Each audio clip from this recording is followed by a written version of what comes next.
What up, YouTube?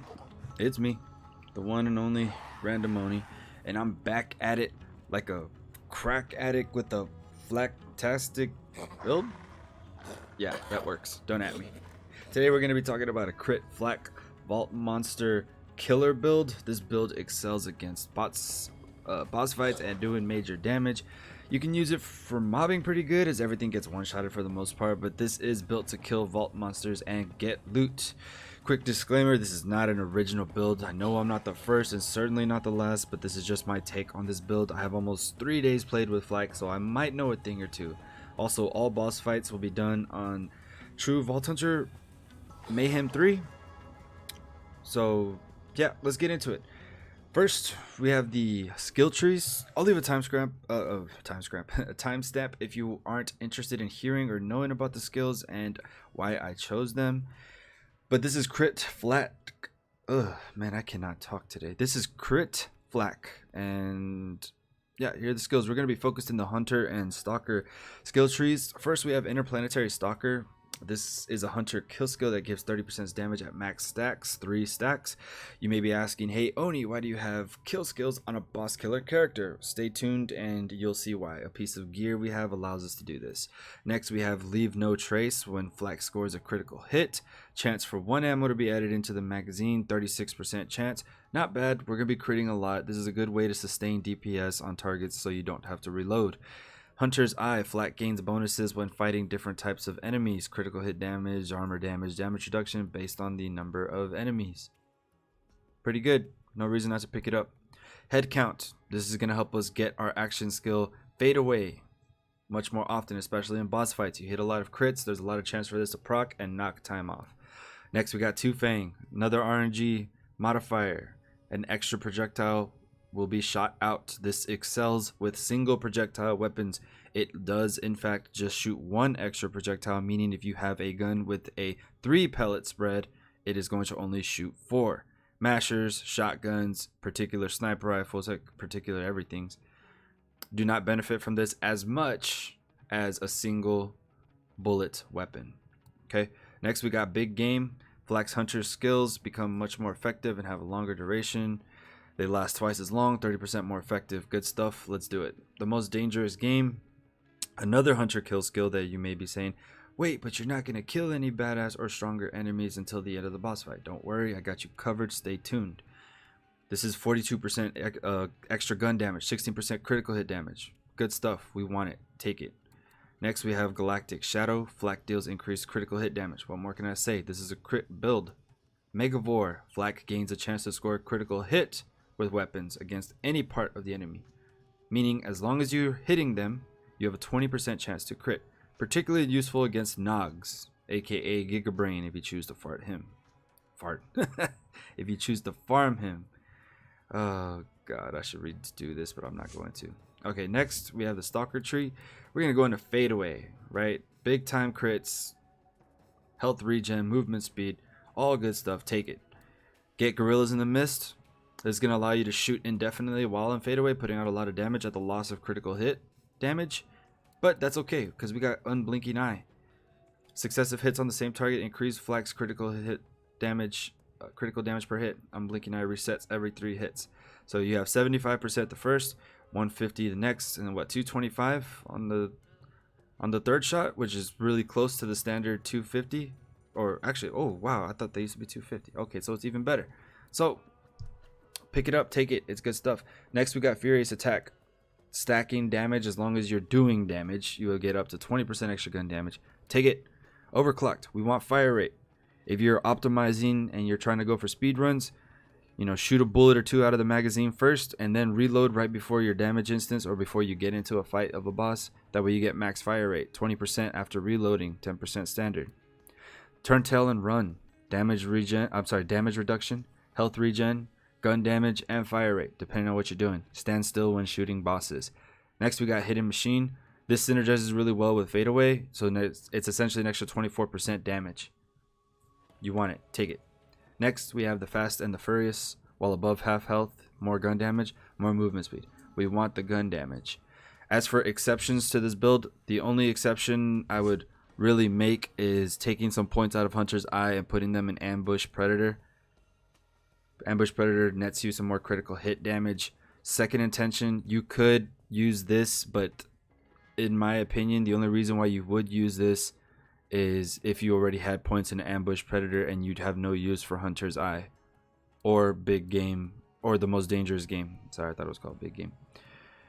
So let's go ahead and get into the gear now. Let's get into the class mod first.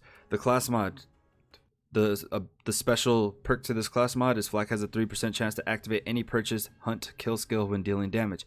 Interplanetary Stalker, the Most Dangerous Game, things like that. You have a 3% chance to activate when dealing gun damage. You're dealing a lot of gun damage. It's almost a virtual certainty that you're going to get this to proc. Once it procs, you at least get the Most Dangerous Game, which is an extra almost 50% gun damage. Okay, you add on another 30% with the Interplanetary Stalker once you get those 3 stacks. I have only seen this mod drop with these 3 available skills. It's possible that Interplanetary Stalker might be in there. A perfect roll would probably be something like +4 to the Most Dangerous Game, and if Planetary Stalker is an available point, have at least 1 point into that. That would be the perfect roll, as well as some other good damage bonus. I don't really have a good roll as far as the damage bonuses. I get increased fire rate and grenade radius, which could be useful but not too useful. But Giant Slayer, Bounty Hunter, this allows the hunter kill skills to proc during a boss fight. Okay, the artifact, you can use whatever you like, use what you prefer. I like loaded dice. I want the luck. The minus 75% health doesn't really matter because I'm wasting bosses so fast anyway. Plus this one also has action skill cooldown rate, which is good. The more fade away, the better. My grenade is a power siphon transfusion frag grenade. This is just to help me sustain. It heals health on damage dealt and shields on shield damage dealt. So pretty good. Ideally, I would like a homing version of this grenade. Homing is really strong in this game, as because the grenades are pretty strong in this game. So that would be ideal. Next, we have a transformer. I don't know what else to say about this shield except that I think it's the best shield in the game. It might be. There might be something else that's better, but oof, this is just really good. It converts all shock damage into shields, so anytime you're getting shocked, you are keeping your shields sustained, and you have a 40% chance to absorb bullets at the same time. This works really good against Malawan. I know the Slaughter Star mission, this transformer kept me alive, and it works wonders. Okay, so here we get into the weapons. Since you're using a crit build that's mainly based in fadeaway, all weapons will be viable. That being said, there are some weapons that excel more than others. This King's Call is an incendiary, Jacob's pistol.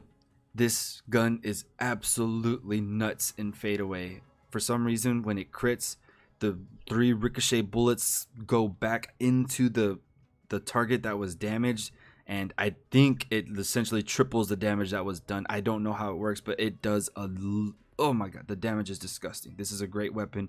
Use it if they are weak to incendiary, and if you have elemental damage on, use this for your fadeaway phase, your fadeaway damage phase. Use this. Another incendiary weapon I use is Rowan's Call. This is another type of weapon that ends in call. There's a bunch of weapons that end in call, and they all essentially have the same effect of critical hits, return 2 bullets. So this is really good for Flak. Okay, there's Lucian's Call, which is a blade off AR. There is the Queen's Call, which is a radiation Jacobs, I believe. I have one right here. The Queen's Call, I just unlocked it. I'm gonna start messing around with this and seeing how that does. What else? There's a King's Call, Lucian's Call, Rowan's Call. Oof, I'm sure there's another one out there. I just can't think of it. So these weapons are really good. The Lyuda is arguably the best weapon for crit damage in this game right now, or just damage in general maybe. This weapon hits hard. The only exception is that you have to shoot at a distance, okay? The Butcher is another great weapon. This is great sustained DPS. It has a passive that's, unfortunately, I'm not too sure if it, I think it just has a chance not to consume ammo, and that plus the chance on crit to put ammo back in the magazine allows for a lot of sustained damage, and it does very well. In a perfect world, I would love to have the Lyuda in every element and be prepared for any boss fight, and if that is the case, there's no reason to use anything else if you're going for speed.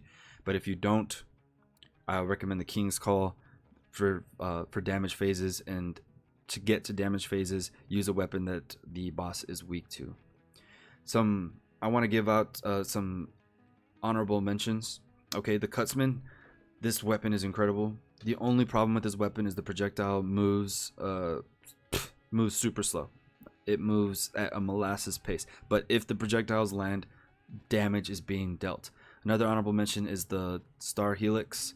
This gun surprised me. I tested it out against Grave Ward and it absolutely shredded him. This is normal bullet damage, so obviously in Mayhem 3, minus 70% normal bullet damage seems to be a very popular modifier, very common modifier. So this one won't be too good. I imagine it comes in elements, but either way, this was surprising. It was very good. Another, I don't know if I have any more honorable mentions. The Shredder Fire I would recommend for Nakayama's Ball. And other than that, I don't really have any other mentions. Oh, actually, this is the last mention. This isn't exclusive to this gun, but this particular type of RNG perks is pretty good. This is an anointed corrosive weapon. On action skill, the next 2 magazines will have 50% additional bonus cryo damage. So what this means is that this weapon will be very effective against armor, especially after I use my action skill fade away.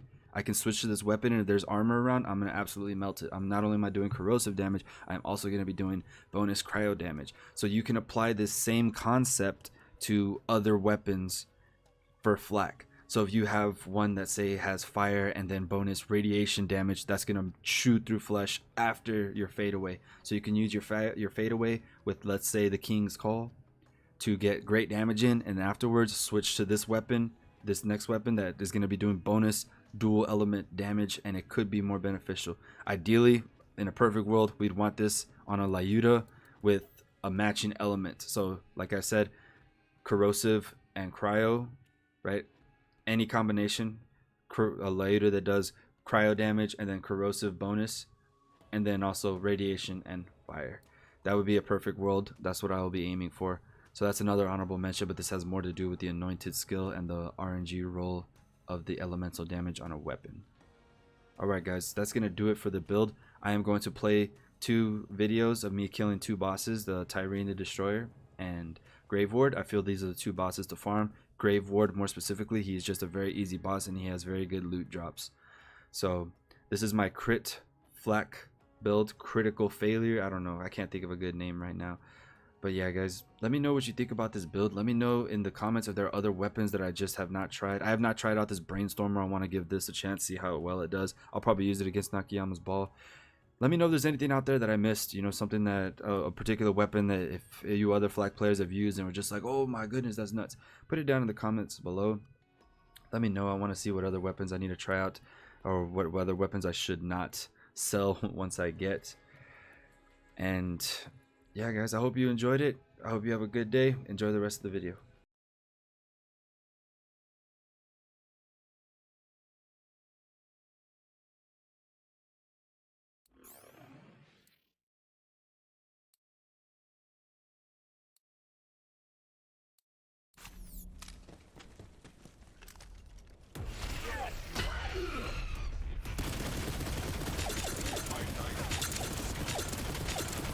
That's the speed. No, stay alive.